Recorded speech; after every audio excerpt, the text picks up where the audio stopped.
Hi friends, welcome to day 21 of Mr. Will's In-Home Dr. Seuss Theater. Got something very special in the mail earlier this week that I ordered, and it shows you that I'm not the only person doing things similar to In-Home Dr. Seuss Theater. Got a special shirt right here, and it says, "I will teach you in a room, I will teach you now on Zoom. I will teach you in a house, and I will teach you with a mouse. I will teach you here and there. I will teach because I care." So, yeah, I didn't come up with that, but I'm wearing it proudly. So, thank you folks for staying with me through this whole thing, and we'll just keep doing it as long as we need to. Got a really special one for you today. I was able to do it outside in the back near the trees, which you might already, if some of my little Dr. Seuss scholars are all set, you might already know which one I'm going to do. As I talked about the trees, it's the Lorax. Very popular.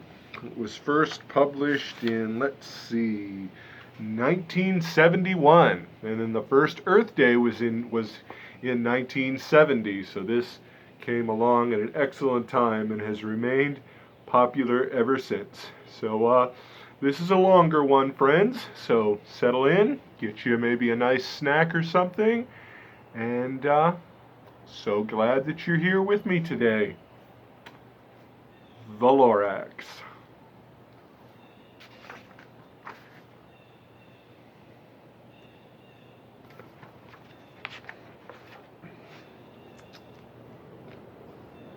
Street of the Lifted Lorax.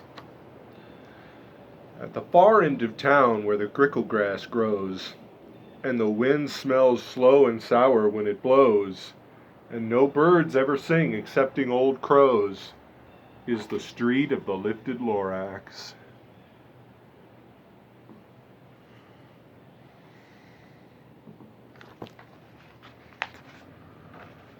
And deep in the gricklegrass, some people say, if you look deep enough, you can still see today where the Lorax once stood just as long as it could before somebody lifted the Lorax away. What was the Lorax? And why was it there? And why was it lifted and taken somewhere?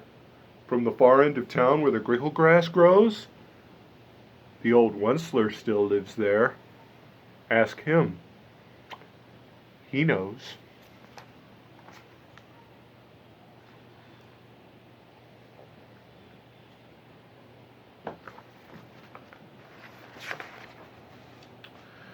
You won't see the Onceler, don't knock at his door. He stays in his lurkum on top of his store. He lurks in his lurkum, cold under the roof, where he makes his own clothes out of Miff-Mufford Moof. And on special dank midnights in August he peeks out of the shutters, and sometimes he speaks and tells how the Lorax was lifted away. He'll tell you perhaps, if you're willing to pay.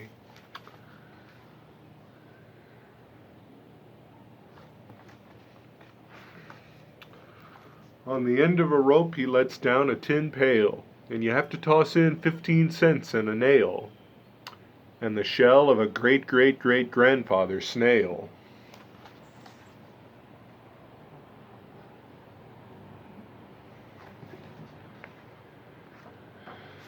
Then he pulls up the pail, makes a most careful count to see if you've paid him the proper amount. Then he hides what you've paid him away in his snub, in his strange secret hole, in his grubulous glove. Then he grunts, "I will call you by whisper-ma-phone, for the secrets I tell you are for your ears alone."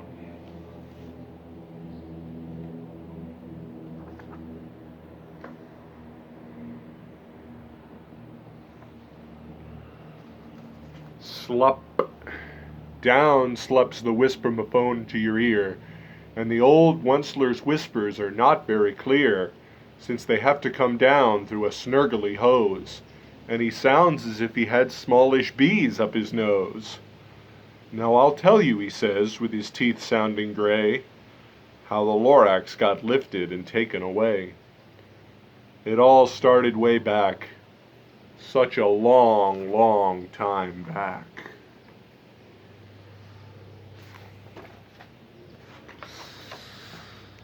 Way back in the days when the grass was still green, and the pond was still wet, and the clouds were still clean, and the song of the swummy swans rang out in space, one morning I came to this glorious place, and I first saw the trees, the truffula trees, the bright-colored tufts of the truffula trees, mile after mile in the fresh morning breeze.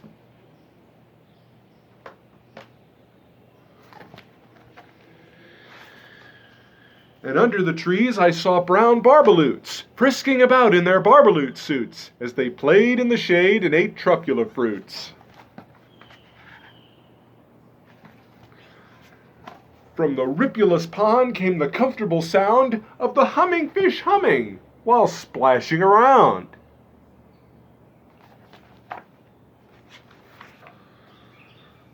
But those trees, those truffula trees. All my life I'd been searching for trees such as these. The touch of their tufts was much softer than silk, and they had the sweet smell of fresh butterfly milk. I felt a great leaping of joy in my heart. I knew just what I'd do. I unloaded my cart. One slur wagon.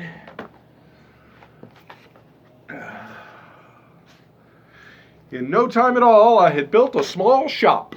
Then I chopped down a truffula tree with one chop, and with great skillful skill and with great speedy speed, I took the soft tuft and I knitted a thneed.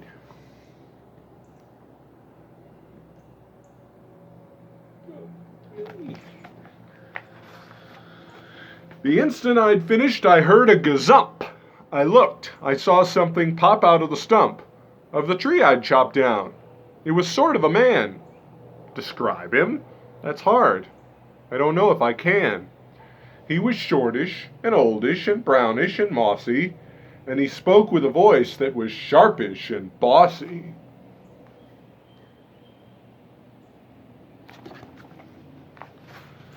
Mister, he said with a sawdusty sneeze, I am the Lorax. I speak for the trees. I speak for the trees have no tongues, and I'm asking you, sir, at the top of my lungs. He was very upset as he shouted and puffed, What's that thing you've made out of my truffula tuft?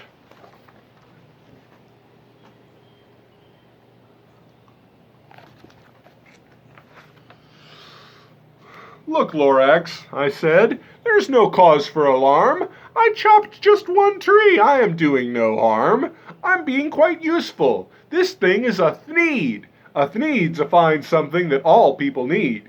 It's a shirt, it's a sock, it's a glove, it's a hat. But it has other uses, yes, far beyond that. You can use it for carpets, for pillows, for sheets, or curtains or covers for bicycle seats. The Lorax said, Sir, you are crazy with greed. There is no one on earth who would buy that fool thneed.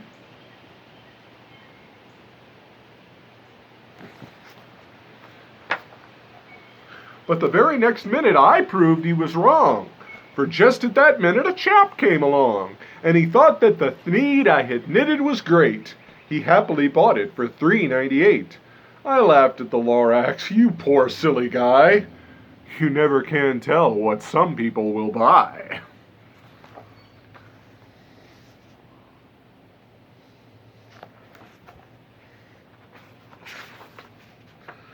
I repeat, cried the Lorax, I speak for the trees. I'm busy, I told him. Quiet now, if you please. I rushed across the room, and in no time at all, I built a radio phone. I put in a quick call. I called all my brothers and uncles and aunts, and I said, listen here, here's a wonderful chance for the whole Onceler family to get mighty rich. Get over here fast, take the road to North Nitch, turn left at Wee Hawkins, sharp right at South Stitch.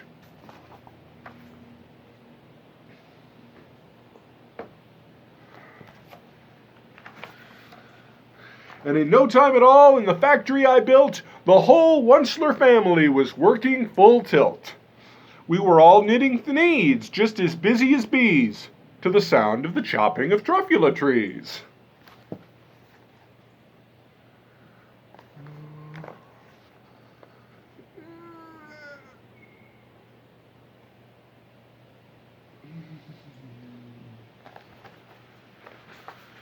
Then, oh, baby, oh, how my business did grow. Now chopping one tree at a time was too slow, so I quickly invented my super axe hacker, which whacked off 4 truffula trees at one smacker.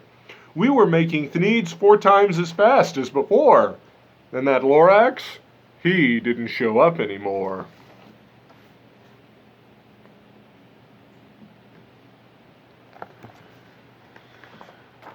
But the next week he knocked on my new office door. He snapped, "I'm the Lorax who speaks for the trees, which you seem to be chopping as fast as you please. But I'm also in charge of the brown barbaloots, who played in the shade in their barbaloot suits, and happily lived eating truffula fruits. Now thanks to your hacking my trees to the ground, there's not enough truffula fruit to go round, and my poor barbaloots are all getting the crummies, because they have gas and no food in their tummies."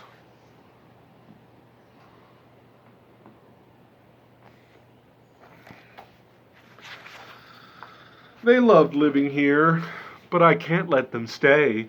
They'll have to find food, and I hope that they may. "Good luck, boys," he cried, and he sent them away. Now, I, the Onceler, felt sad as I watched them all go. But business is business, and business must grow, regardless of crummies and tummies, you know.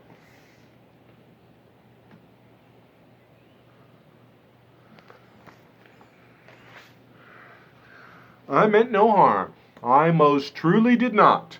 But I had to grow bigger, so bigger I got. I biggered my factory, I biggered my roads, I biggered my wagons, I biggered the loads of the needs I shipped out. I was shipping them forth, to the south, to the east, to the west, to the north. I went right on biggering, selling more needs. And I biggered my money, which everyone needs. You need a need.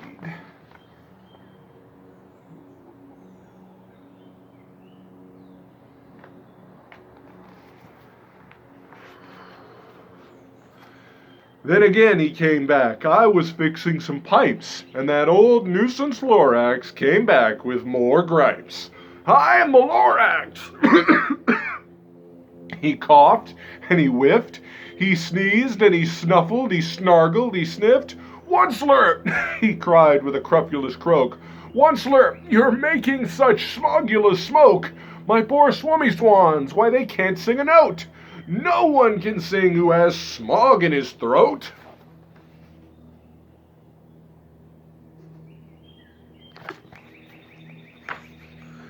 And so, said the Lorax, please pardon my cough, they cannot live here, so I'm sending them off. Where will they go? I don't hopefully know. They may have to fly for a month or a year to escape from the smog you've smogged up around here.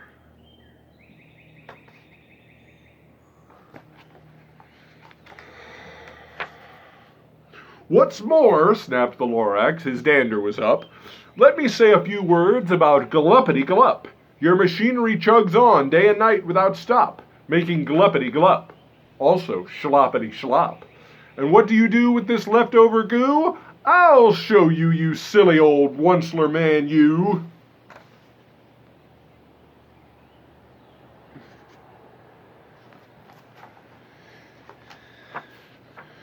"You're glumping the pond where the humming fish hummed. No more can they hum, for their gills are all gummed. So I'm sending them off. Oh, their future is dreary. They'll walk on their fins and get woefully weary, in search of some water that isn't so smeary." Oh, poor fish.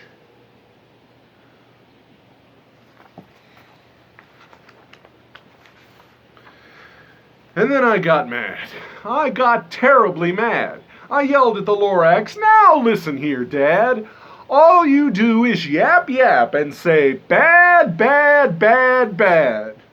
Well, I have my rights, sir, and I'm telling you, I intend to go on doing just what I do. And for your information, you Lorax, I'm figuring on biggering and biggering and biggering and biggering, turning more truffula trees into thneeds, which everyone needs."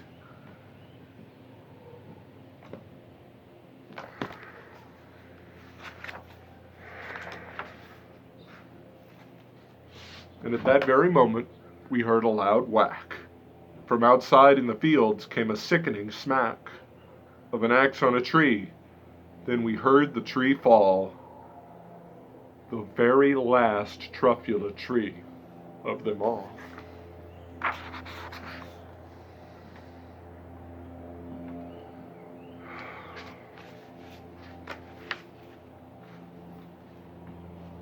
No more trees. No more needs. No more work to be done. So in time, my uncles and aunts, everyone, all waved me goodbye. They jumped into my cars and drove away under the smoke-smuggered stars. Now all that was left neath the bad-smelling sky was my big empty factory, the Lorax, and I.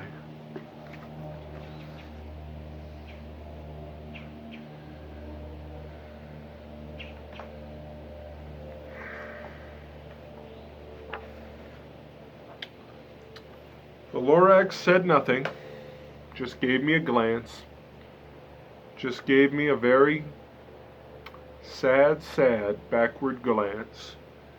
Then he lifted himself by the seat of his pants, and I'll never forget the grim look on his face when he hoisted himself and took leave of this place through a hole in the smog without leaving a trace.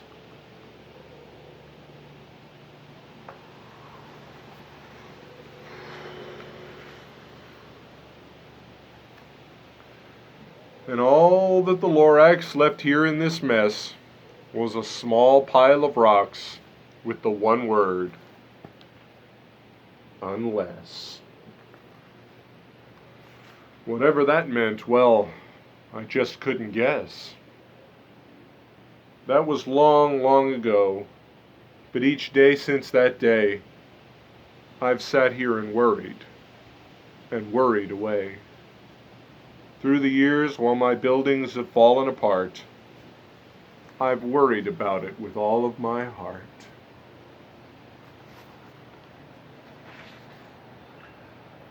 But now, says the Onceler, now that you're here, the word of the Lorax seems perfectly clear. Unless someone like you cares a whole awful lot, nothing's going to get better. It's not.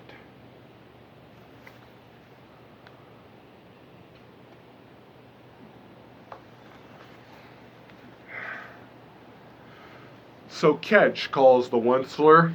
He lets something fall. It's a truffula seed.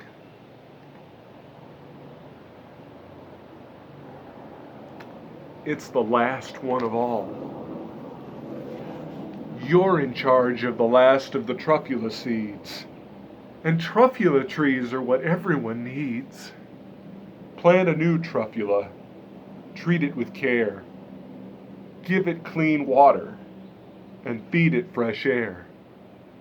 Grow a forest. Protect it from axes that hack. Then the Lorax and all of his friends may come back.